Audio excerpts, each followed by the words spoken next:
There's a new street fighter on your windowsill. The weapon is peace, the word is chill. Hello gang, and welcome to another Brucey bonus episode. It's not toy related, but it is kind of tangentially related to toys because it's Ninja Turtles. With the new game announced, I got to thinking, what are some of the other properties that kind of spawned from the Ninja Turtles? When Turtles exploded onto the scene, everyone was obsessed with anthropomorphic, cool dude animals that kind of fight crime and have quirky sort of personalities. And there were so many imitators made that I'm going to make a list of 20 of the absolute best or worst or whatever your opinion might be. So starting off at the top, we have at number 20, SWAT Cats. I'm starting out strong with this one because SWAT Cats is a really good show. It was made very much in that kind of Batman sort of feel where the animation and the style was a kid's cartoon, but oh my goodness, it had just enough of an edge, more like Gargoyles actually, that it would appeal to an older audience. So much so that it was actually to the show's detriment because Ted Turner, who ran the network, and God bless him because he gave us WCW, decided that it was a little bit too violent for kids and therefore it only lasted one season. But there is such a dedicated fan following that there is actually a Kickstarter currently going, which has been running for a few years now, that is looking to make a new series of SWAT Cats. So if you want to see a revival, then you know where to go. One of my favorites, due simply to how blatantly it was happy to wear on its sleeve its influences of Ninja Turtles, was Samurai Pizza Cats. They literally went, okay, we need an animal, we need a martial art. What are turtles like? Pizza, let's mash it all together. We get Samurai Pizza Cats. Katyo Nindentiadi is the name of the original show. Samurai Pizza Cats is the Western dubbed version of it. But you can instantly see how wonderfully Japanese it is. It is completely bonkers, off the wall, cuckoo bananas. But in that, there's a certain joy and a love to it that makes it so easily watchable. A lot of the more wacky kind of kids cartoons these days that cater to kind of a self-referential sort of audience can get their roots from this, or at least a similar kind of influence. It's almost a little bit Animaniacs with its wink to the camera and its knowing smile of it's aware of exactly what it is, and it's a lot of fun. They've got more fur than any turtle ever had. Now, it doesn't come much more 90s than Extreme Dinosaurs. I had to fight myself not to say Extreme Championship Wrestling. That's just a 90s thing that's ingrained into my head, and any other wrestling fan will know what I'm talking about.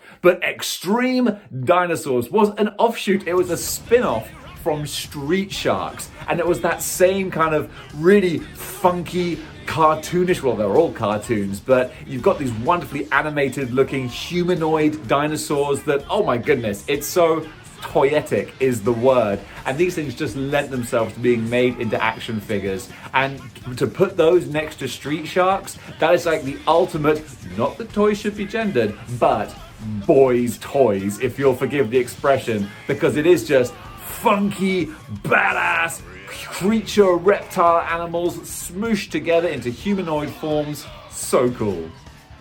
Now, a very obvious parallel to the Ninja Turtles, we have Battletoads. And it's funny, almost one of those Mandela effect kind of things. I remembered Battletoads being bigger than they actually were. They didn't have a long-running cartoon series. It was really the games that sort of launched them into popularity, and how balls hard those games were as well. Ridiculously so, but really great fun and so well remembered. They had a comic book as well, so they had quite a big sort of media footprint, but they never rose to any kind of success that the Turtles had. They were trying to be a little bit more edgy, but they didn't have the kind of family-friendly appeal of the Turtles. Again, it was the 90s, so everything had to be cool and edgy and radical. They had sunglasses, they knew what was what. But in the end, they have sort of stood the test of time because I don't know if it's come out yet, but at least in 2019, I think we were announced a new Battletoads game. So if we haven't got it yet, I want to know why. Actually, I think we all know why.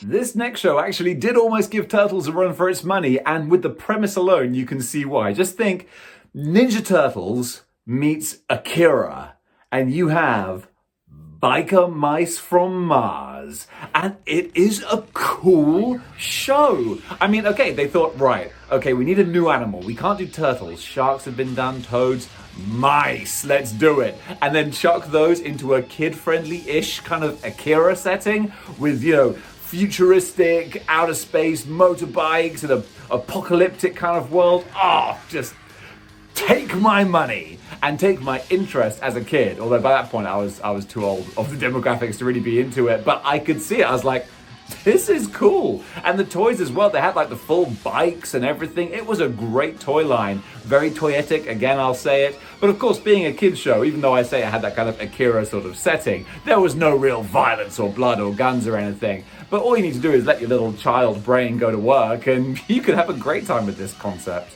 Now, cowpokes, it's time to saddle up with the Cowboys of Moo Mesa.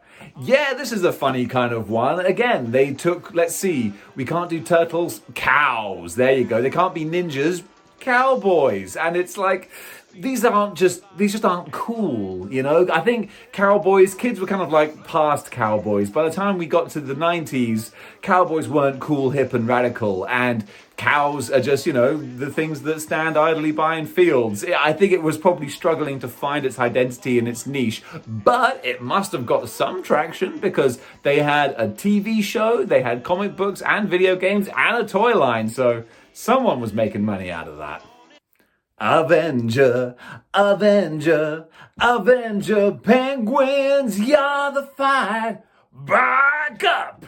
Yep, that's something that really lodged in my brain as a kid. After school, you would get Avenger penguins, and these guys did not make a dent in America that I'm aware of. From what I understand, this was more of a European property. Well, it wasn't a European property. I think it was an American property, but it just didn't find legs over there. But I guess in England, we bloody love our penguins. So exactly as the song implies, it's a bunch of motorbike riding, avenging penguins. Completely cuckoo bananas goofy, but it's fun, it's silly, and they did pretty well. I know very often I'm guilty of using the phrase, who asked for this? When of course that's such a fanboy thing to say. And it's like, well, actually people did. Well, in this case, trolls, stone protectors, who asked for this? Trolls made like a big comeback in the 90s. People loved their troll dolls with the wacky hair. Awful, awful hair. But they decided to go one step further and almost literally just take Ninja Turtles and slap a troll skin on it.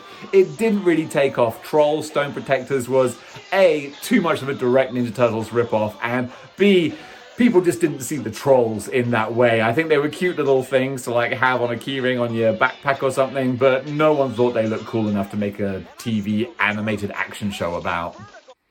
Now, I'm not sure if I should really include this one because they never actually got their spin-off, but they were such a carbon copy, I have to include the Punk Frogs. And can you really blame them for being a copy when they're made by the same property? The Punk Frogs were introduced in Ninja Turtles, in the Ninja Turtles cartoon. So it's like, well, you can't really say that they're being ripped off, but at the same time, it's like the makers went, Ninja Turtles are a big success. Can we just do the same thing again? And the answer is yes and no. You do, but you're not going to make an entirely separate property out of it. The Punk Frogs were the Ninja Turtles, but frogs, essentially. I think they're from another dimension or something, but the gist is there. And we've already got Battletoads. Now you're really scraping the amphibian barrel. But still, the Punk Frogs made their initial appearance in the 80s, but they have actually persevered, not with their own property, but still to this day they're popping up in new Ninja Turtles media.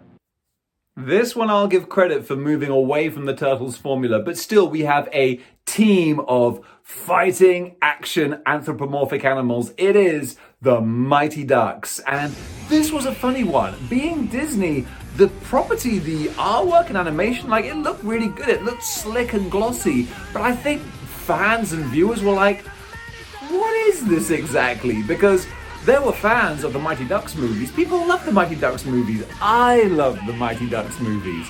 But then this Mighty Ducks TV show is the Mighty Ducks in name only, but like they're hockey players, but they are ducks. They're actual duck hockey players, but they're in outer space, and oh, it was a funny old time.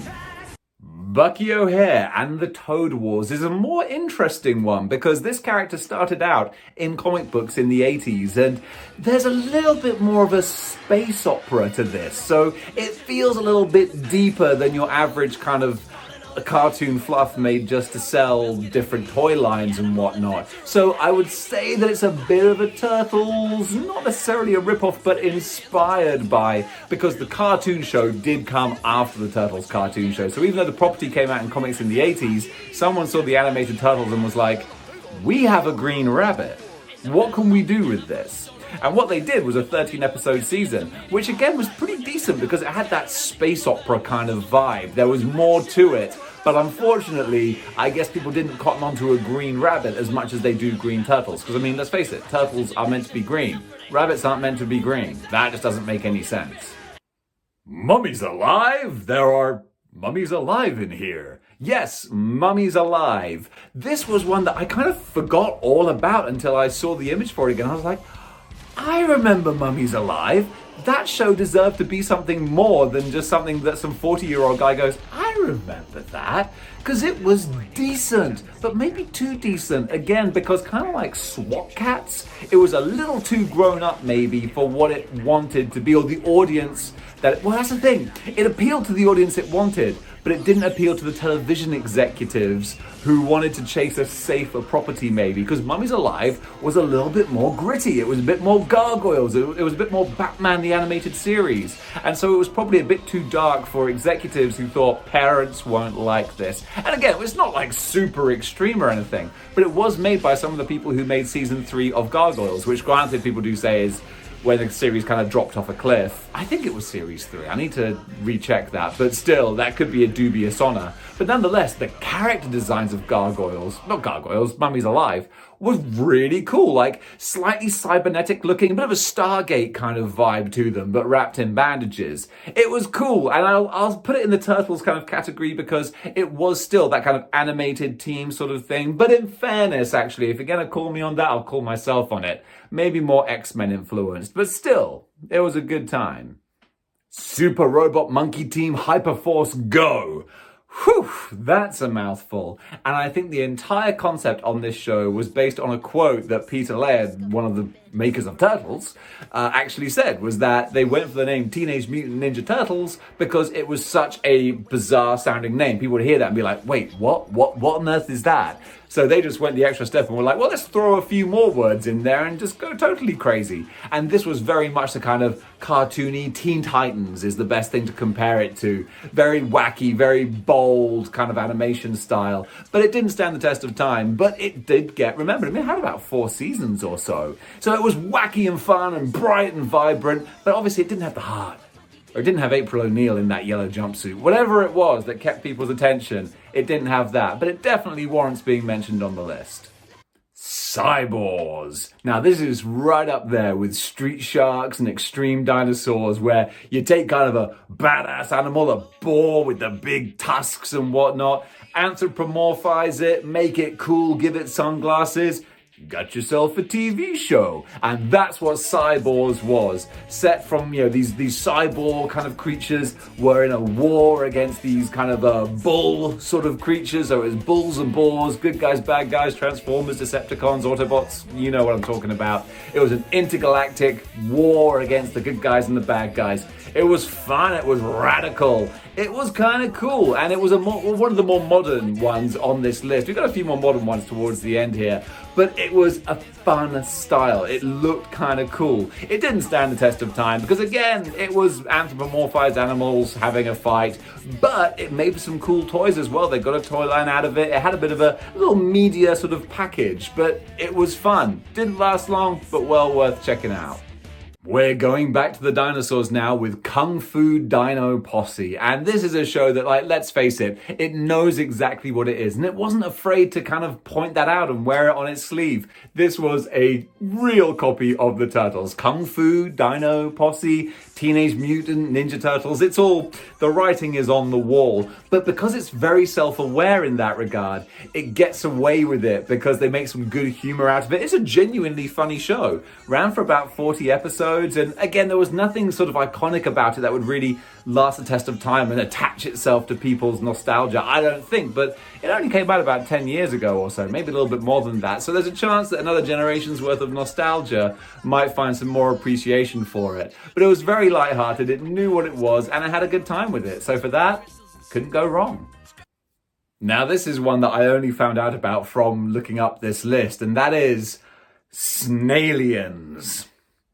Right? How did a name like that never take off? It's funny, they seem to come out in 1992 from what I understand, so it was right off the back of Turtles, but even then, Turtle Mania was dying down, and it wasn't like it was dying down because something else was filling its void in that same anthropomorphized creature crime fighting sort of genre. It was just other things were coming in, like Power Rangers and all sorts of stuff, so it wasn't like there was an empty void to fill, and even if there was, Snailians probably wasn't going to do it. The toys looked kind of fun and it seemed like an interesting package, but I think, people are cool playing with toads, turtles, boars, pigs, you name it, but I don't know. Maybe snails is a step too far down the evolutionary chain. No offense to snails.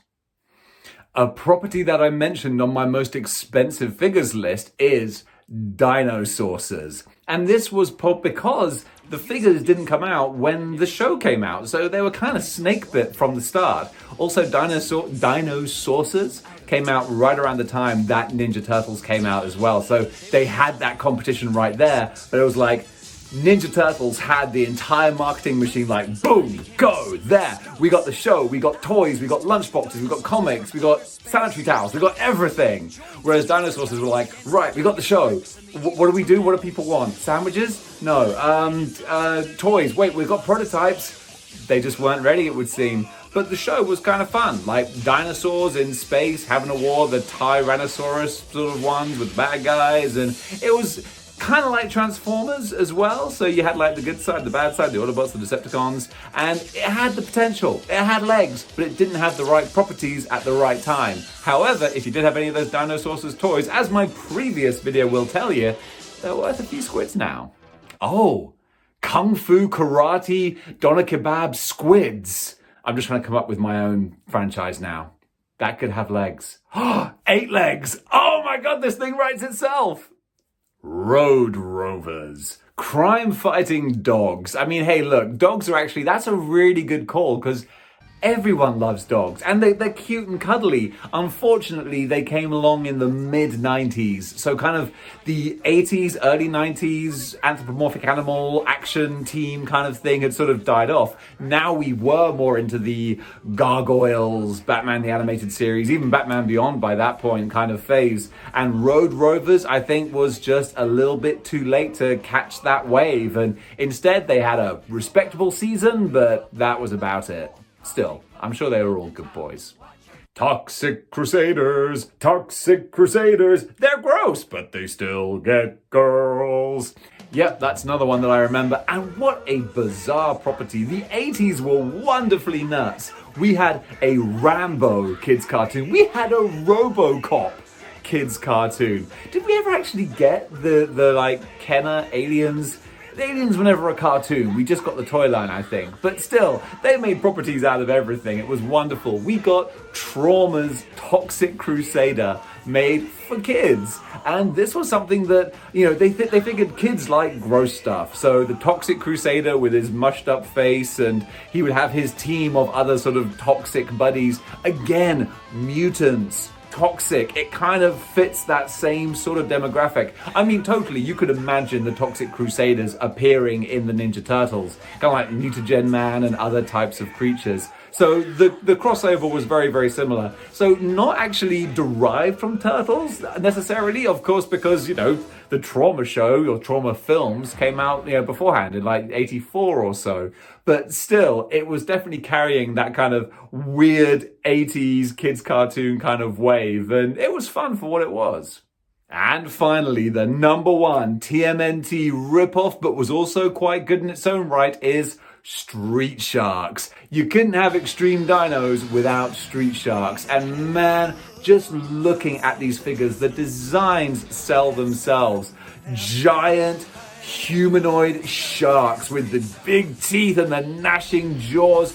The toy line looked so cool, so much fun. You could see why these things were really sort of the natural heir to the Turtles kind of crown. Again, nothing ever equaled Turtles or had the longevity Turtles is still going today. But I guarantee you there are some people out there who would love to see a Street Sharks renaissance because it was just big, bold. Oh my goodness, I need to get like a 90s thesaurus because everything 90s was this show. It was radical, it was in your face. This was the Poochie of 90s TV shows. He's hip, he's now, he's wow. That was Street Sharks. It knew what it was. And again, walking humanoid sharks are just awesome, like King Shark in DC and Suicide Squad and all that kind of thing. Just so badass. And Street Sharks knew it and they embraced it and they got a good franchise out of it for the time that it lasted. Whew! And folks, that is my list of 20 TMNT rip-offs, although I feel I shouldn't say rip-off because a lot of these things were very good in their own right. You can just see that there was some encouragement from the success of Ninja Turtles. But guys, I hope you enjoyed this list. This was a fun trip down memory lane. If you like this and you want to see more, then join the 6-1 Clicks by clicking the like, share, and subscribe buttons. And if you really want to support the channel, you can go to patreon.com/displaying model behavior. Throw a few shekels my way. Helps keep the lights on. And also, if you want to see me talk about other things like movies, pro wrestling, comic books, anything else that's not action figure related, then you can go over to my sister channel, Displaying Miscellaneous Behavior, with the link in the description below, not in my crotch. And guys, until next time, keep displaying model behavior. Chill.